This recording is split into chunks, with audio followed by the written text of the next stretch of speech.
식집사들은 식물 관련 도구와 장비에도 투자를 많이 합니다. 한국 기후가 여름에는 더 덥고 겨울에는 더 추워져서 모든 동식물이 더 힘들어지고 있죠. 날이 추워지면 베란다나 마당에 있던 식물들을 실내로 들여와서 키우시잖아요. 근데 실내는 아무래도 햇빛도 부족하고 바람도 바깥처럼 잘 통하지는 않죠. 그래서 실내 가드닝에서 첫 번째 필수 장비가 식물 생장등입니다. 실내에서 해가 드는 공간은 창가 정도니까 실내에서 키우는 식물이 늘어날수록 창가에 닿을 수는 없지 않습니까? 그래서 일조량을 보완해 줄 식물 생장등이 필요해지죠. 식물이 광합성을 할 때 필요한 파장이 450나노미터부터 500나노미터 사이의 청색빛하고 640나노미터부터 700나노미터 사이의 적색빛이라고 해요. 전형적인 식물등은 이런 건데요. 색깔이 이런 색이 나옵니다. 이런 식물등 쓰다 보면 애로사항이 생기죠. 정육점이 연상이 됩니다. 심지어 귀신 영화 조명 같다고 불평이 들어올 수도 있어요.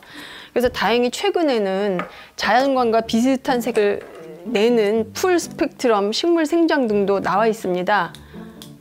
보시면은 자연광과 비슷한 색깔이죠. 일반 전구같이 동그랗게 된 소켓형도 있고 다양하게 나와 있는데 아무래도 식물등은 같은 출력일 때 일반 전구보다는 비쌉니다. 그리고 온도와 습도를 모니터링하기 위한 온습도계도 식물을 키울 때 필수품입니다. 대개의 관엽식물은 섭씨 20 내지 25도 정도의 온도하고 60%에서 80%의 습도 사이에서 잘 자라거든요. 근데 가을 겨울철에는 보통 실내 습도가 30에서 40%까지 떨어지죠. 그러면은 식물은 너무 건조해서 성장을 거의 중단을 하기도 합니다. 특히 잎에 무늬가 있는 식물들은 약간의 과습 혹은 지나친 건조가 모두 잎이 타버리는 요인이 돼요. 그래서 습도가 높은 여름에는 식물 전용 서큘레이터나 선풍기를 썼는데 가을 겨울에는 또 가습기를 틀어줘야 됩니다. 식물이 상전이죠. 가을로 들어서면 식물을 좀 많이 키우는 식집사들의 최대 관심사는 온실입니다. 기온이 내려가는 것도 문제지만 건조해지니까 식물들 습도 관리를 해줘야 되거든요.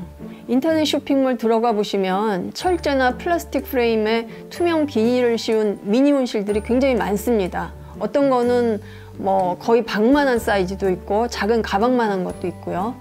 최근에는 식집사들 사이에 가장 인기 있는 온실이 유리로 된 수납장이에요.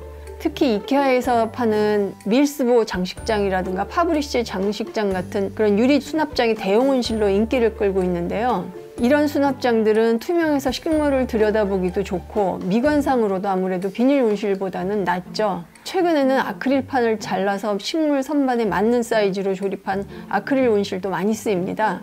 저는 실내 식물이 늘어나면서 가족실에 가구를 더 들일 수가 없어서 대형 온실을 직접 만들어 봤어요. 이 선반은 레르베리 선반이라고 해서 식집사들 사이에 식물 선반으로 굉장히 많이 쓰이는 선반인데요.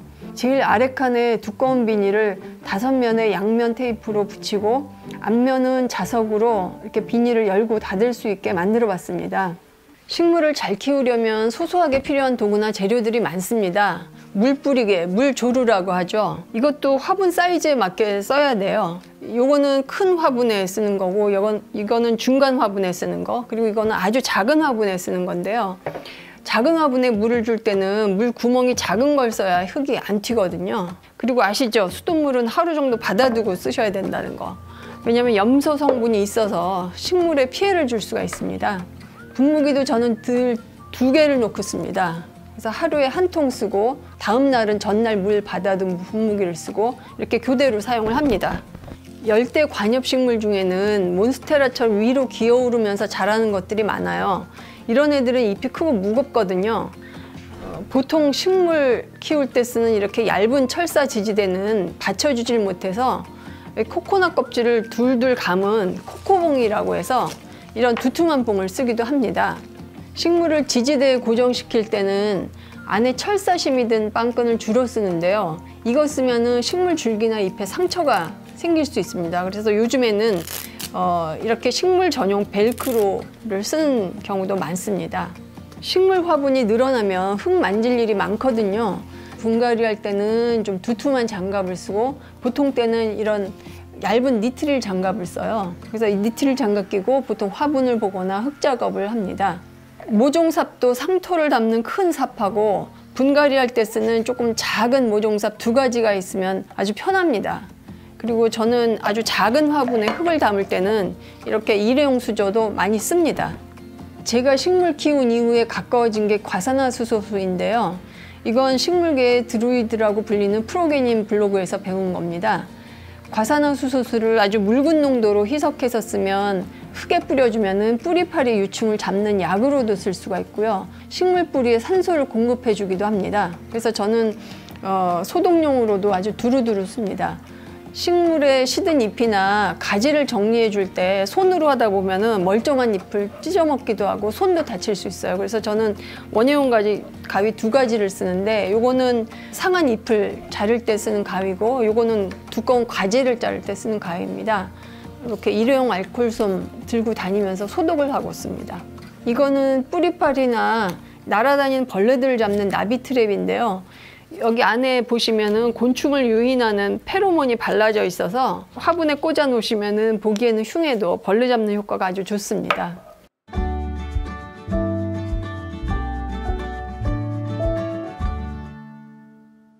식물이 크게 잘 자라려면 흙이 참 중요합니다. 가장 일을 많이 하는 것이 뿌리인데, 뿌리가 흡수하는 산소, 수분, 영양분, 이게 전부 흙에 의존하고 있거든요. 저 같은 식집사들은 뿌리 상태도 확인해보고 농장에서 산 화분에 벌레가 있는 경우도 있어서 화분이 집에 오면 일단은 뒤집어 봅니다. 그래서 흙을 다 털어봐요. 그래서 뿌리가 좋은 상태인지도 한번 확인을 해보고 흙도 새로 바꿔줍니다.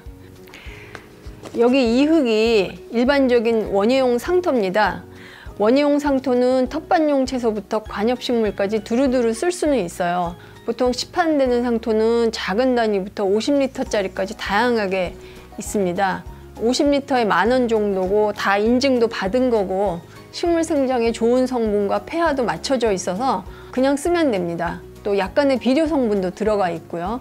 그런데 뿌리를 받아야 되는 삽수나 삽목 같은 거는 또 비료 성분이 들어가 있으면 안 됩니다. 비료 성분이 막 생겨난 아주 약한 뿌리에 닿으면 뿌리가 녹거든요. 그래서 무비상토라고 해서 비료 성분이 없는 상토를 따로 사거나 토양 원료들을 사서 별도로 준비를 해야 돼요. 그래서 많은 식집사들이 직접 상토를 만들기도 하고 시판 상토에 여러 가지 재료들을 배합해서 씁니다. 보통 상토에 제일 많이 들어가는 게 여기 코코피트라고 하는 재료입니다. 코코피트는 열대우림에서 자라는 코코넛 열매 껍질을 곱게 분쇄한 건데요. 수분 함유 능력과 통기성이 좋고 또 뿌리 생성을 촉진하는 호르몬도 있어서 식물에는 아주 이상적인 재료죠. 그래서 상토의 기본 재료로 많이 쓰고 있습니다. 마사톨 대체해서 쓰는 이 펄라이트는 진주암을 고온에서 가열 팽창시킨 무균 상태 재료인데요. 물 빠짐이 좋고 통기성도 좋고 아주 가벼워서 요즘은 상토와 배합해서 많이 씁니다. 이 까만 거는 훈탄이에요. 훈탄은 완결을 태워서 만든 재료인데 다공성, 즉 구멍이 많습니다. 그래서 흙에 산소를 보급해서 배수와 뿌리 발육에도 도움을 주고 또 해충 예방 효과도 있다고 해서 상토에 조금씩 섞어서 씁니다. 이거는 질석이라고 하는데요. 질석은 흙 운모를 고온에서 가열 처리한 광물질인데 미생물이나 양분을 흡착시켜서 땅의 비옥함을 오래 유지시켜 준다고 합니다. 특히 뿌리 성장이 좋아서 저는 씨앗을 파종할 때 자주 씁니다. 이거는 많이 아실 텐데요. 난석이라고 해서 보통 난이나 안스리움 같이 우동뿌리라고 불리는 두껍고 통통한 뿌리를 가진 식물들, 특히 물 빠짐과 통기성이 중요해서 배수와 통풍이 잘 되는 흙을 써야 돼요. 난석만 쓰면 아무래도 영양분이 부족해서 바크를 같이 써주는데요. 이 바크는 소나무 껍질에서 독소를 제거하고 숙성시켜서 만든 재료인데 수분과 영양분 유지 능력이 좋아서 보통 난석하고 같이 씁니다. 이거는 피트모스라고 해서 토탄과 이끼가 축적돼서 쌓인 유기물로 만든 흙인데요. 수분이나 양분 유지 능력이 좋고 또 미생물 생성도 촉진시켜서 토양을 비옥하게 만들어준다고 합니다. 그래서 블루베리 같은 과일 채소의 흙으로 많이 쓰죠. 동생산은 화산재 토양을 굳힌 알갱이인데요. 물 저장 능력도 좋고 물 빠짐도 좋아서 저는 보통 상토 쓸 때 조금씩 섞어서 씁니다. 이거는 지렁이 분변토인데요. 보통 비료로 퇴비가 좋다고는 하는데 베란다나 실내에서는 냄새가 나니까 퇴비를 쓰기는 어렵죠. 이 지렁이 분변토는 냄새가 없는 친환경 비료라서 텃밭 채소 심을 때 보통 섞어줍니다. 제가 화분에 흙으로 쓰는 거는 이 정도고요. 식물에 따라서 비율을 조절해서 씁니다. 다음은 화분입니다. 흙을 낮은 온도에서 구운 게 이런 토분인데요. 배수와 통풍이 플라스틱 화분보다는 잘 돼서 선호되지만 무겁죠. 배수와 통풍은 조금 떨어지지만 이제 이런 자기분도 있고요. 요즘 인기 있는 국산 디자이너 브랜드의 예쁜 토분들이 많은데요. 두갸르송이라든가 카네지센, 아트리움, 디어마이팟, 제네스 포터리 등등 나름 확고한 매니아들을 갖고 있어서 인기 있는 토분은 한두 달에 한 번씩 온라인으로 판매가 되는데요. 아이들 콘서트표 구하기만큼 힘들다고 해서 저는 구하는 걸 포기했어요. 저는 이렇게 무거운 토분 대신 통풍이 잘 되는 플라스틱 분을 쓰는데요. 슬립분이라고 합니다. 이렇게 옆이 터져 있으면은 뿌리가 안쪽으로 모여서 화분 속 흙의 활용도가 높아진다고 해요. 그래도 토분만큼 통풍이 잘 되는 건 아니라서 배수가 잘 돼야 되는 식물들은 제가 별도로 화분 옆에 이렇게 구멍을 뚫어서 쓰기도 하고 또 토분을 쓰기도 합니다.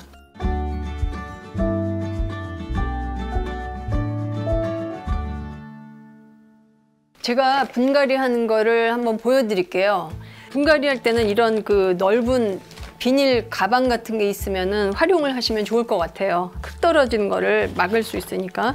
이거는 필로덴드론 바르세비치 아우레아라고 하는 식물이에요. 보통 골드셀렘이라고도 불립니다. 얘도 중남미가 원산지라서 고온 다습한 걸 좋아해요. 그렇다고 해서 흙에 또 물이 오래 남아있으면 또 금방 과습이 되거든요. 그래서 물은 잘 머금는데 배수도 잘 되는 흙을 써야 됩니다. 저는 그래서 상토에 여기 펄라이트하고 이 동생사를 좀 섞을 거예요. 훈탄도 좀 섞어서 분갈이를 해보겠습니다. 우선 화분에서 식물을 꺼낼 때는 식물이 다치지 않게 잘 잡고 이렇게 바닥을 탁탁 쳐서 꺼내요. 그런 다음에 이 흙은 탁탁 털어서 버리시고요.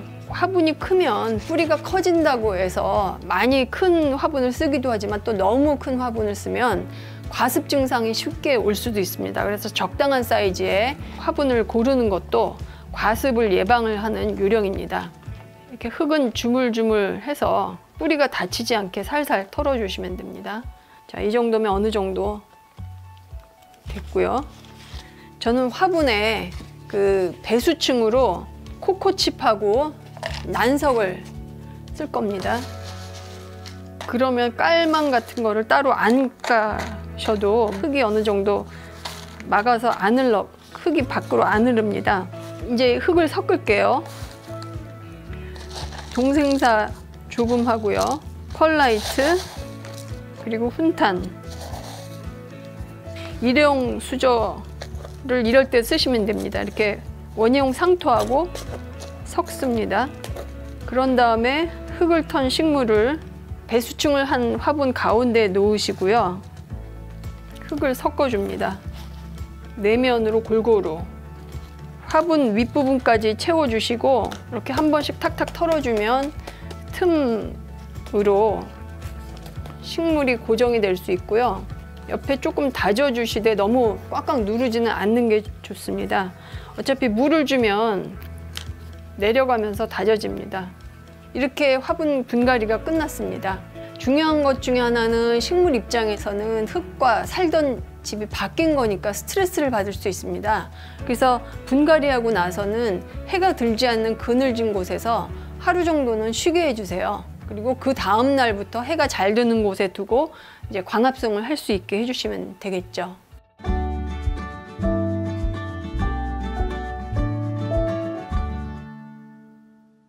집에 햇빛이 조금만 들어오는 공간이 있으면 봄, 가을에 상추나 새싹 채소 정도는 키울 수가 있어요. 씨앗하고 흙, 화분만 있으면 직접 채소를 재배해서 먹을 수가 있습니다. 씨앗은 보통 이런 것들을 1,000원, 2,000원에 파는데 씨앗이 뭐 100알씩 들어있는 것도 있고 어떤 거는 3,000알씩 들어있는 것도 있습니다. 그리고 뒤에 보시면 언제 심고 어떻게 키우는지도 설명이 간략하게 다 있습니다.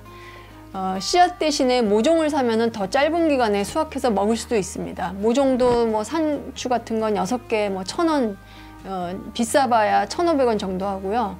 6개짜리 모종 2판, 12개를 사서 잘 키우면은 2인 가족 혹은 3인 가족이 한 2달 정도는 잘 먹을 수가 있습니다. 그리고 화분은 굳이 제대로 된 화분을 안 써도 됩니다. 내공이 있으신 분들은 생수 2리터 병을 이렇게 반으로 잘라서 여기 물구멍 뚫고 쓰시기도 하시더라고요. 제가 올봄에 회사를 그만두고 집에 있으면서 처음으로 상추 종류하고 허브, 깻잎, 방울토마토를 키우기 시작을 했습니다. 거의 한 3달 정도는 쌈채소를 사 먹지 않았던 것 같아요. 베란다에 나와서 필요할 때마다 수확해서 먹었죠. 방울토마토는 제가 처음 샀던 4월에만 해도 한 10cm 정도 되는 아주 작은 모종을 12개 심었어요. 그야말로 폭풍 성장을 하더니 꽃도 많이 피고 열매가 맺히더니 여름 내내 너무나 맛있는 방울토마토를 잘 먹었습니다. 베란다 텃밭을 하면서 이제 비료 쓰실 때 주의할 점 중에 하나가 보통 비료 제품 포장면에 보면 희석 배율이 나와요. 근데 그 희석 배율을 항상 더 묽게 해서 쓰시는 게 좋습니다.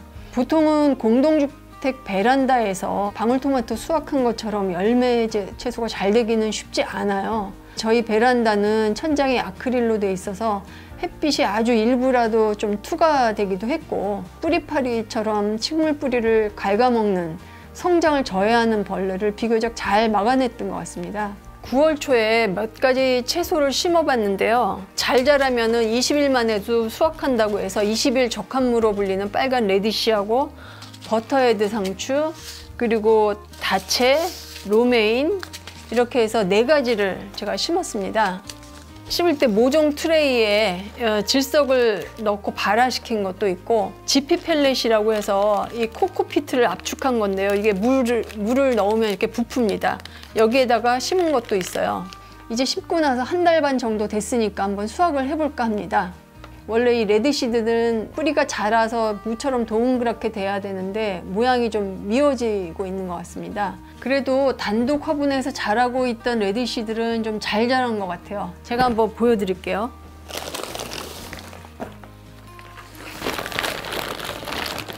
얘들은 큰 화분에 밀집돼서 자란 게 아니라 단독 화분에서 자라고 또 창 바로 앞에 있지 않다 보니까 바람에 덜 흔들려서 비교적 잘 자란 것 같은데 제가 한번 뽑아 보겠습니다. 동그랗게 잘 자랐죠? 이걸로 물김치라든가 나중에 샐러드에 쓸 수 있을 것 같아요. 얘도 잘 자랐네요, 동그랗게. 베란다 기온도 내려가고 여기가 서양 베란다라서 해 들어오는 양이 적어지니까 봄만큼 그렇게 잘 자라지는 않는 것 같습니다. 그래도 베란다 텃밭에서 직접 먹을 걸 기르고 수확해서 먹는다는 기쁨이 적지 않더라고요, 저는. 직접 기른 채소를 수확하는 거는 또 다른 차원의 성취감을 주거든요. 씨를 뿌리고 싹이 나고 그 자라는 걸 또 보고 수확하는 그 과정이 때로는 감동을 주기도 합니다. 저는 식물 전문가가 아니라 식물 덕질을 열심히 하는 식덕이에요. 더 많은 사람들이 식물을 키우고 작은 채소라도 창가에서 키워봤으면 하고 바라봅니다. 식물이 어느 순간 사람을 위로를 해주거든요. 요즘 코로나 블루라고 하잖아요. 다들 힘들죠. 시대가 우울한 시대죠. 식물이 즉각적인 치료제는 아닐 겁니다.